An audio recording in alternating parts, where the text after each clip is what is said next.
Morning. नमस्कार मित्रांनो. आज आपण बघणार आहोत की सेटचे आपण जे दोन टॉपिक बघितले की ॲप्लिकेशन फॉर्म कोण फ्लिप करू शकतं, चलनपद्धती काय आणि ते फॉर्म आता मेमध्ये निघणार आहेत. सगळ्यात महत्त्वाचा टॉपिक यामध्ये आपण जे नवीन शिक्षण धोरण बघितलं आहे 2020चं की नवीन शैक्षणिक धोरण 2020 ते आपण बघितलं की कोणाच्या अध्यक्षतेखाली चालू झालं होतं. तर रमेश निशंक पोखरियाल यांच्या अध्यक्षतेखाली सुरू झालेलं होतं. आता सध्या जर आपण विचारलं वर्तमान आपल्याला जर विचारलं की मनुष्यबळ विकास मंत्रालय आणि ज्याचं जे नवीन नाव झालं आता शिक्षण मंत्रालय, तर ते आता सध्या जिम्मेदारी कोण पाहत आहे? तर धर्मेंद्र प्रसाद हे पाहत आहे. सगळ्यात महत्त्वाचा टॉपिक आहे आपला सेट एक्झाम. सेट एक्झाममध्ये तुम्हाला पॅटर्न माहीत असणं खूप गरजेचं आहे. जेव्हा आपण नवीन शैक्षणिक धोरण बघितलं याच्या पहिले जे 1986मध्ये राजीव गांधी यांच्या अध्यक्षतेखाली जे धोरण चालू करण्यात आलं ते धोरण आपलं आपण बघितलं की कोणतं होतं ते धोरण 10+2+3 हे जे धोरण होतं म्हणजे 10वी करा त्यानंतर 12वी आणि त्यानंतर 3 वर्षाची डिग्री. पण आता त्या धोरणात बदल करून आता काय केलंय त्यांनी 5 केलंय 5+3+3+4 म्हणजे तुमची जी डिग्री राहणार आहे आता ती 4 वर्षाची राहणार आहे आणि बेसिक एज्युकेशन जे राहणार आहे तुमचं 5 वर्षाचं राहणार आहे आणि मिडल एज्युकेशन 3+3चं राहणार आहे मित्रांनो. तर हे फॉर्मॅट आपण आज बघितलेला आहे. आतापर्यंत जो 2 व्हिडिओ आपण जे बघितलेले असतात ते खूप अतिशय माहितीदार व्हिडिओ आहेत. तुम्हाला ज्यातून खूप काही माहिती मिळू शकते आणि तुम्ही प्रिपरेशन चांगल्या प्रकारे करू शकता. सेटबद्दल जर कुठल्या प्रकारचा काही डाऊट असेल तर तुम्ही कमेंटमध्ये बी टाकू शकता त्या संदर्भामध्ये किंवा तुम्ही मला ऑफिशियली बी ईमेल ID मेल बी करू शकता मित्रांनो. तर त्यासाठी मी तुम्हाला ती पण व्यवस्था उपलब्ध करून देणार आहे. आता सेट एक्झाम आपण 2022 बघत होतो त्यासाठी 2 पेपर घेतले जातात मित्रांनो. याच्या पहिले का थोडं जायचं म्हणजे 27 डिसेंबर 2020 पासून हा काठ्या चालू झालेला आहे. त्याच्या पहिले काय व्हायचं 3 पेपर घेतले जायचं आणि 3 पेपरचं हे मेरिट काढलं जात होतं.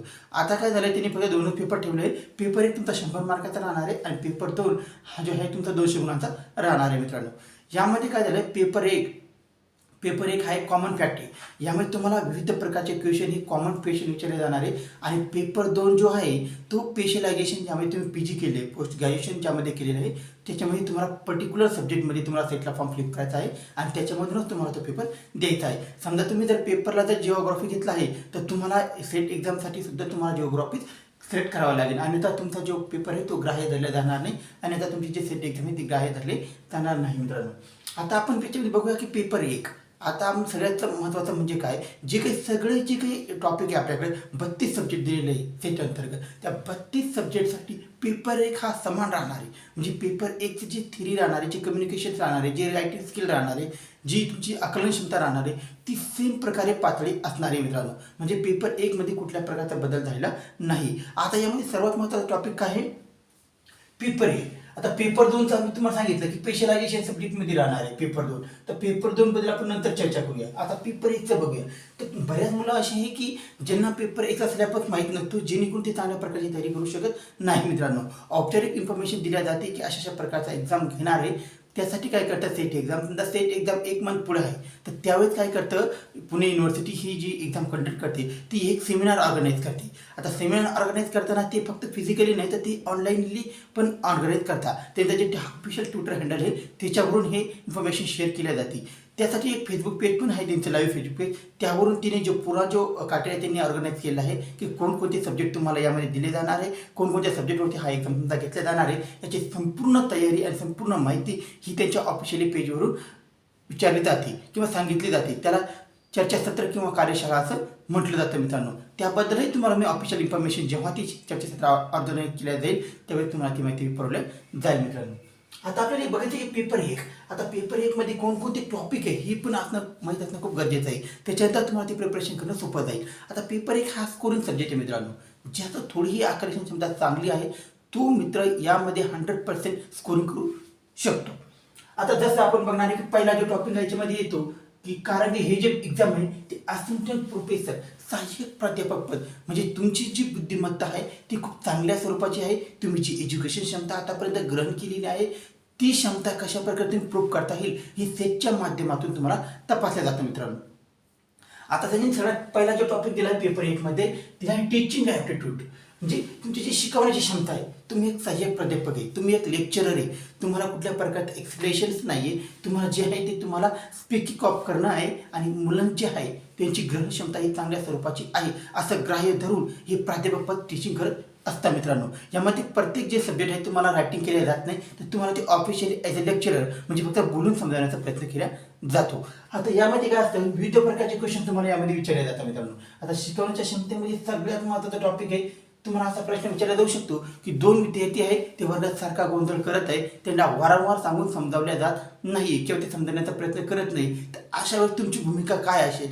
तर या स्वरूपाचा क्वेश्चन याच्यामध्ये बनतो. ह्यो कशामध्ये बनतो मित्रांनो, तर टीचिंग ॲप्टिट्यूडमध्ये बनतो. आता याच्यामध्ये दुसरा एक सब्जेक्ट बनतो की तुम्ही जे बोलत आहात ते समोरच्याला समजत नाहीये, किंवा तुम्ही जे एखादा सब्जेक्ट शिकवत आहे तर समोरच्याला तो समजत नाहीये, तर अशा वेळेस तुमची भूमिका काय असेल. त्याच्यामुळे तिसरा टॉपिक असा विचारला जाऊ शकतो मित्रांनो, म्हणजे मी सांगतोय की शिकवणी क्षमतेमध्ये तुम्हाला काय विचारलं जाऊ शकते.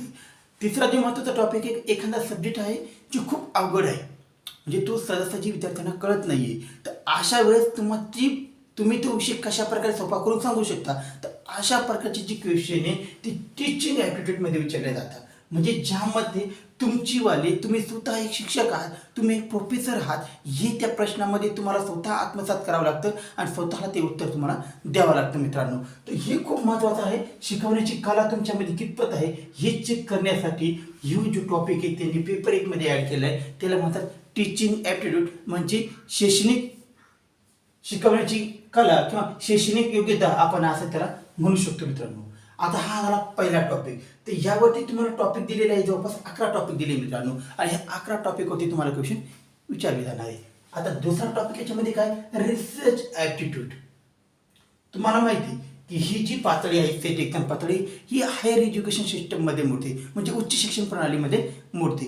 तर यामध्ये तुमचं आकलन क्षमता असेल, तुमची शिकवण्याची कला असेल, किंवा तुमची संशोधन क्षमता असेल. तर संशोधन म्हणजे काय, जर तुम्ही हिस्ट्रीचे कॅन्डिडेट आहात आणि तुम्हाला एखादा प्रोजेक्ट सांगितला आहे की तुम्हाला समजा वाकाटक जे काळ होता, तर त्या काळातील तुम्हाला एखादा शिल्प आढळला आहे किंवा तुम्हाला काही एखादी खोरं आढळलं आहे, तर त्यावेळेस तुमच्या संदर्भात तुमची जी आकलन संशोधन क्षमता काय असेल, तर हे करण्यासाठी तुमचे संशोधन योग्यता किती आहे, म्हणजे तुम्ही किती विचारपूर्वक एखाद्या गोष्टीला एक्सप्लेन करू शकता, किंवा त्याच्यावर संशोधन करू शकता, किंवा त्याच्यावर आपलं वैयक्तिक मत देऊ शकता. तर हे चेक करण्यासाठी संशोधन योग्यता असणं गरजेचं आहे. तर याच्यामध्ये तुम्हाला विचारलं जाऊ शकतं की संशोधन करताना कोणकोणत्या गोष्टीची आवश्यकता असते, किंवा व्यक्तीची पातळी ही कोणत्या स्वरूपाची असावी, म्हणजे तो संशोधन करण्यासाठी योग्य असू शकतो. तर ह्या प्रकारचे जे क्वेश्चन विचारले जातात ते रिसर्च ॲप्टिट्यूडमध्ये विचारले जातात मित्रांनो.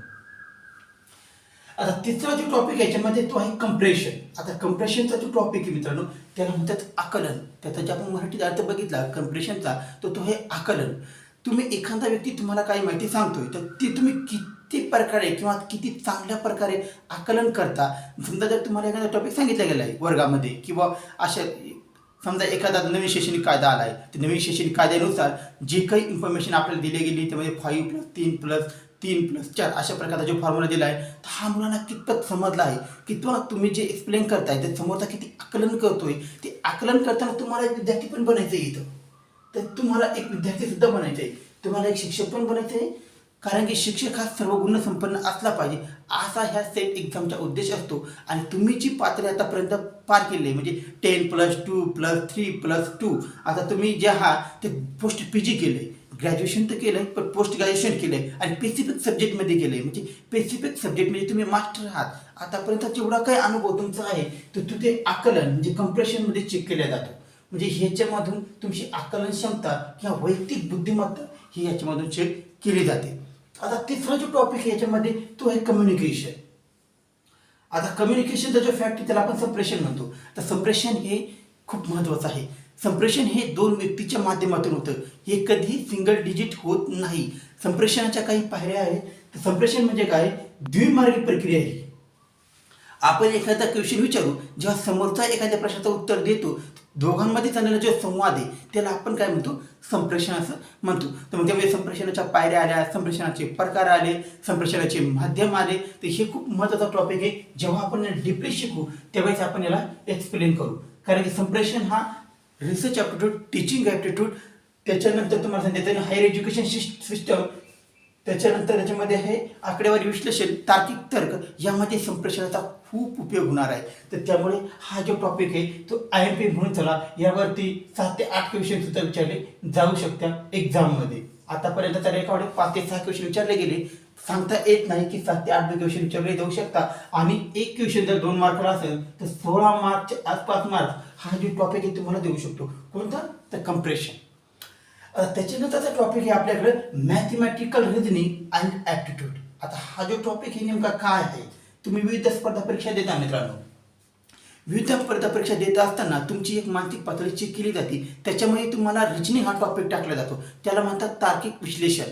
आता तार्किक विश्लेषण करत असताना व्यक्तीची बुद्धिमत्ता चेक केली जाते. म्हणजे एखाद्या टॉपिकवरती एखाद्या व्यक्तीचं काय मत असू शकतं हे या माध्यमातून चेक केलं जातं. एकदम लो एक्झाम म्हणजे जीडीचा जरी एक्झाम घेतला किंवा हे हायर एक्झाम जरी घेतला म्हणजे आपण क्लास 1 क्लास 2 जरी घेतलं तर ह्या ज्या टॉपिक आहे याच्यातून क्वेश्चन मिळतात मित्रांनो. आता याच्यामध्ये सांगितलं गणितीय तर्क. आता गणितीय तर्क जर म्हणलं तर याच्यामध्ये आकडेवारी विश्लेषण तुम्हाला दिलं जातं किंवा घन काढणं हे तुम्हाला मी चांगल्या प्रकारचं एक्सप्लेन करेन जेव्हा हा टॉपिक आपण शिकू. कारण की सध्या आपण याच्या सिलेबसविषयी चर्चा करत आहोत. तर्क आणि योग्यता. तर तुमच्यामध्ये एखादा क्वेश्चन दिलेला आहे. समजा 9 बरोबर जर 81 असेल तर तुम्हाला 12 बरोबर काय असं विचारलं जाईल. तर आपल्याला 9 आणि 81चा रिलेशन चेक करणं आहे. त्याच्यात 12 आणि पुढची जी संख्या येणार आहे तिचा रिलेशन चेक करणं आहे. तर 9 आणि 81 जर रिलेशन बघितलं तर 9चा स्क्वेअर हा म्हणजे वर्ग बनतो 81. तर आपल्याला 12चा वर्ग काढण्यात येईल आणि तिलाच काय म्हणतात गणितीय किंवा तर्कीय किंवा तार्किक योग्यता असं म्हणजे त्याला आपण रिजनिंग म्हणतो. तर म्हणजे 12चा जो स्कोअर आहे तो 144 येईल हे आपल्याला आयडेंटिफाय किंवा ओळखता आलं पाहिजे मित्रांनो. तर याला म्हणतात मॅथमॅटिक्स रिजनिंग ॲप्टिट्यूड. आता त्याच्यानंतरचा जो टॉपिक आहे तो आहे लॉजिकल रिजनिंग. आता ह्या लॉजिकल रिजनिंगमध्ये काय होणार आहे मित्रांनो? ब्लड रिलेशन म्हणजे तुमच्या काकाचा मामाचा पोरगा तुमचा कोण असू शकतं अशा प्रकारचा प्रश्न याच्यामध्ये विचारला जाऊ शकतो. किंवा असं होऊ शकतं की एखादा व्यक्ती समोरच्या व्यक्तीला उद्देशून ती माझ्या मामाची मुलगी आहे तर यामध्ये तुमचं नातं काय आहे किंवा त्या व्यक्तीचं किंवा त्या मुलीचं नातं काय आहे तर हे तुम्हाला काढण्याचा जो उद्देश राहील ते तार्किक रिजनिंग किंवा लॉजिकल रिजनिंग किंवा आकडेवारी विश्लेषण यामध्ये विचारलं जातो किंवा तार्किक योग्यता यातून चेक केली जाते की तुमची आकलन स्मरण क्षमता किती आहे की ज्यानुसार तुम्ही हे क्वेश्चनचं आन्सर देत आहे. आता नंतरचा जो टॉपिक आहे ते डाटा इंटरप्रिटेशन. अतिशय महत्त्वाचा टॉपिक आहे. 5 मार्क मिळून देणारा टॉपिक आहे. हा जो आहे यामध्ये स्पेशलायझेशन आहे तर तुम्हाला 5 मार्क देऊ शकतो. आता आकडेवारीमध्ये कशी दिले जाऊ शकते की बुवा एखादं विद्यापीठ आहे त्याच्यामध्ये 5 टॉप कॉलेज निवडले गेले आहे आणि 5 टॉप कॉलेजची जी सरासरी आहे ती समजा 120 आहे. टॉप कॉलेजची जी कॅन्डिडेट तिला निवडली आहे 5 कॉलेजची आणि त्यांची जी सरासरी आहे ती 120 आहे. तर टोटल कॅन्डिडेट किती असू शकतात? आता तुम्हाला माहिती आहे टोटल कॅन्डिडेटची किती आहे? टोटल कॉलेज आहे 5, यांची सरासरी आहे 120. तर टोटल कॅन्डिडेट किती असू शकतात? 120 गुणा 5 जरी केलं तुम्ही म्हणजे 5 0 0 5 2 10 हातचा 1 आला 5 1 5 आणि 1 6 तर साधारणतः 600 कॅन्डिडेट त्याच्यामध्ये आहेत असं आपण ग्राह्य धरू शकतो मित्रांनो. जो खूप महत्त्वाचा टॉपिक आहे यामध्ये जो हे आकडेवारी विश्लेषण किंवा असं होऊ शकतं की एखाद्या बँकचा डाटा तुम्हाला दिला जाऊ शकतो की 5 बँकेचा विविध प्रकारचा म्हणजे 60%, 80%, 90% अशा प्रकारचा डाटा दिला जातो आणि तो डाटा तुम्हाला अलग करायला सांगतात. त्याच्यामध्ये तुम्हाला 5 ते 5 क्वेश्चन पर्यंत विचारतात जेणेकरून तुम्हाला 10 मार्कच्या आसपास क्वेश्चन हे डाटा इंटरप्रिटेशनवर दिले जातात. त्याच्यामध्ये तुम्हाला लॉजिकल रिजनिंग असेल, डाटा इंटरप्रिटेशन असेल असे विविध माध्यमातून मिक्स क्वेश्चन केले जातात जेणेकरून विद्यार्थ्याची आकलन क्षमता ही जी टॉपिक आहे आकलन क्षमता, संशोधन असेल, संप्रेषण असेल, तार्किक तर्क असेल, लॉजिकल रिजनिंग असेल, गणितीय आकडेवारीवर तुमची किती पकड आहे हे चेक केलं जातं. आता त्याच्यानंतर हे ITC यामध्ये जे आहे इन्फॉर्मेशन अँड कम्युनिकेशन टेक्नॉलॉजी तर यामध्ये केलं जातं की जे नवीन प्रसार माध्यम आता आलेले. पहिले कसं होतं की रेडिओ असेल किंवा लेखी पत्र पाठवण्याची पद्धत होती तर त्या पद्धतीच्या व्यतिरिक्त आता कोणकोणत्या पद्धती अस्तित्वात आहे जसं टपाल असेल, पत्र व्यवस्थापन मध्ये आता स्पीड पोस्ट पण आलंय, फोन टेलिकम्युनिकेशन आलंय, लँडलाईन सिस्टम्स आली आहे, त्यानंतर मेल, जीमेल्स, ईमेल्स, तर व्हॉट्सअप्स, मेसेजर्स, ट्विटर्स. त्याच्यानंतर आपण बघू शकतो की विविध प्रकारचे जे माध्यम आले तर ह्या माध्यमाचा उपयोग सामाजिक जीवनामध्ये चांगला आणि वाईट असे दोन्ही प्रकारचे क्वेश्चन या माध्यमातून तुम्हाला विचारले जातात. त्याला आपण काय म्हणतो ICT म्हणजे इन्फॉर्मेशन कम्युनिकेशन टेक्नॉलॉजी असं म्हणतो. तर याच्यावर मी तुम्हाला माहिती विचारली जाऊ शकते की टेलिव्हिजनचा आविष्कार कोणी केला आहे, कधी तो आविष्कार झालेला आहे, त्याच्यानंतर रेडिओ अस्तित्वात कधी आलेला आहे, त्याचा शोध कोणी लावलेला आहे, त्याचा मानवी जीवनावर परिणाम काय होता, वाईट परिणाम काय होता, तर त्याबद्दलची इन्फॉर्मेशन ही ICT मध्ये आपल्याला द्यावी लागते. म्हणजे तुमची आकलन क्षमतेसंदर्भात किंवा तुम्ही जी नॉलेज घेता आतापर्यंत, तर त्यामध्ये तुमचा रोल किंवा तुम्ही किती समजण्याचा प्रयत्न केला हे यातून चेक केलं जातं. तिसरा जो टॉपिक आहे तो म्हणजे सगळ्या विश्वाचा एक इम्पॉर्टंट प्रश्न आहे, तो आहे पीपल डेव्हलपमेंट अँड एन्व्हायरमेंट. तर मानव विकास. आता मानव विकास हा कोणत्या माध्यमातून होऊ शकतो? शिक्षण असेल. मानवी विकास आपल्या ज्या मूलभूत गरजा आहे, अन्न वस्त्र निवारा आणि त्या स्वरूपात शिक्षण, या 4 गरजा आहेत आता महत्त्वाच्या. तर या 4 गरजाच्या माध्यमातून तुमचा विकास कसा होऊ शकतो आणि त्यातून तुम्ही पर्यावरण कसं डेव्हलप केलं जाऊ शकतं. आता पर्यावरणाचा जर प्रश्न म्हणला तर विविध माध्यमातून पर्यावरणाचा हात होत आहे, म्हणजे धोका होत आहे. जसं आपण हाय टेम्परेचर असेल, ग्रीन हाऊस प्रोजेक्ट असेल, त्याच्यानंतर हायड्रोजन असेल, आता जे नवीन प्रोजेक्ट आले, त्यानंतर कार्बन मोनॉक्साईड असेल, याचं जे प्रमाण आहे ते विविध इंडस्ट्रीच्या माध्यमातून मोठ्या प्रमाणावर केलं जात आहे. जेणेकरून काय होत आहे की पर्यावरणाची जी हवा आहे किंवा जो प्राणवायू आहे तो कमी होत चालला आहे किंवा दूषित होत चालला आहे. झाडांचे प्रमाण हे मोठ्या प्रमाणावर झाले आहे. तर अशी जी काही समस्या आहे समाजामध्ये किंवा आपल्या पर्यावरणामध्ये, तर त्या समस्या कशा प्रकारे आपण समजून घ्यायचं आहे आणि त्याविषयी आपण कशा प्रकारचे इफेक्टिव्ह परिणाम किंवा एखाद्या विद्यार्थ्यामध्ये आपण कशा प्रकारच्या त्या समस्या दृढ करू शकतो आणि त्यावर उपाययोजना करू शकतो. जसं आपल्याला सांगितलं की जल कायदा कधी आला आहे, जल प्रदूषण कायदा कधी आला आहे. पहिली जी पर्यावरणीय परिषद भरली होती 1972 मध्ये स्टॉकहोम येथे, तर त्याच्यावर उद्दिष्ट काय होते, ती जी परिषद आहे ती कुठं ऑर्गनाईज केली होती, त्यामध्ये किती सदस्य सहभागी झाले होते, किंवा 1992ची जी जोहान्सबर्ग परिषद आहे, त्यानंतर 2002ची म्हणजे 1992 मध्ये रिओ दे जानेरो जो ब्राझीलमध्ये ऑर्गनाईज गेली होती, तर त्याच्यामध्ये किती सदस्य सहभागी झाले होते. त्यानंतर 2002 मध्ये जोहान्सबर्ग दक्षिण आफ्रिकेमध्ये जी ऑर्गनाईज केली होती त्याच्यामध्ये किती सदस्य सहभागी झाले होते. या संदर्भाचे जे मानव विकास आहे किंवा पर्यावरणाचे जे रिलेटेड क्वेश्चन आहे, तर ते पीपल डेव्हलपमेंट आणि एन्व्हायरमेंटमध्ये विचारले जातात. आता तिसरा जो टॉपिक आहे महत्त्वाचा म्हणजे तो आहे हायर एज्युकेशन सिस्टम, म्हणजे उच्च शिक्षण प्रणाली. आता उच्च शिक्षण प्रणालीचा अभ्यास करत असताना आपण काय विचार केला पाहिजे.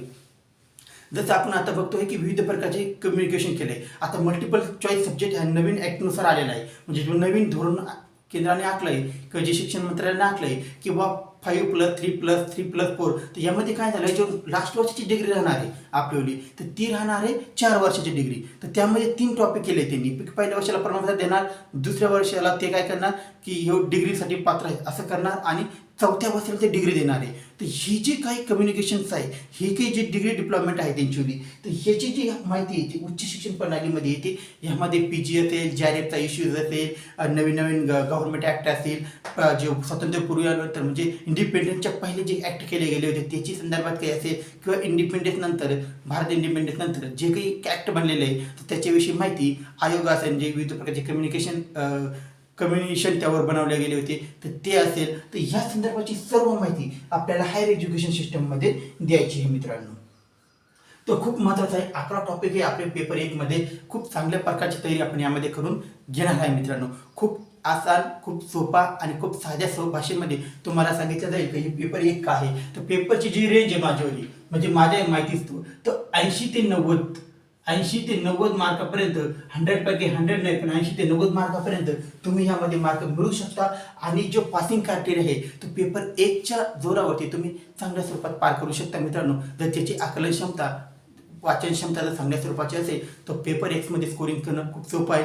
सेट एक्झाम खूप महत्त्वाचं आहे. ह्या वर्षी तर खूपच महत्त्वाचं आहे, कारण की आता जो नवीन धोरण आलेलं आहे तर ते 2022-23 साली इम्प्लिमेंट होणार आहे. तर त्यानंतर जे मल्टिपल चॉईस सब्जेक्ट घेऊन जे विद्यार्थी पासआउट होणार आहे त्यासाठी केंद्राचं जे काय धोरण असू शकतं यावर काही सांगता येत नाही. पण आता जो पाठीमागचं जे धोरण होतं 1986 जे राजीव गांधीच्या अध्यक्षतेखाली अंमलात आलं होतं, ते 10+2+3, तर त्याच्या आधारावर ही सेट एक्झाम घेतली जाते. म्हणजे आतापर्यंत हा एक्झामचा एक चान्स आहे तुमच्याकडे की तुम्ही ह्या पॅटर्नचा उपयोग करू शकता. आता जे नवीन पॅटर्न आहे त्यामध्ये काय उल्लेख केले जाऊ शकतं हे आपल्याला माहीत नाही आहे. तर त्यामुळे याच्याकडे तुम्ही जरूर लक्ष द्या. हा जो पॅटर्न आहे जो पेपर 1 साठी मी सांगतोय, पेपर 1 साठी ऑल सब्जेक्ट म्हणजे जे काही 32 सब्जेक्ट आहे सेट अंतर्गत, त्या 32 सब्जेक्टसाठी हा सेम पॅटर्न राहणार आहे. यामध्ये कुठल्या प्रकारचा चेंजेस नाही आहे. इव्हन तो सब्जेक्ट इंग्लिश का असे ना त्यासाठी सुद्धा सेम फॉर्मॅट आहे, कुठल्या प्रकारचा चेंजेस नाही आहे मित्रांनो. तर अतिशय उपयुक्त क्लास होता.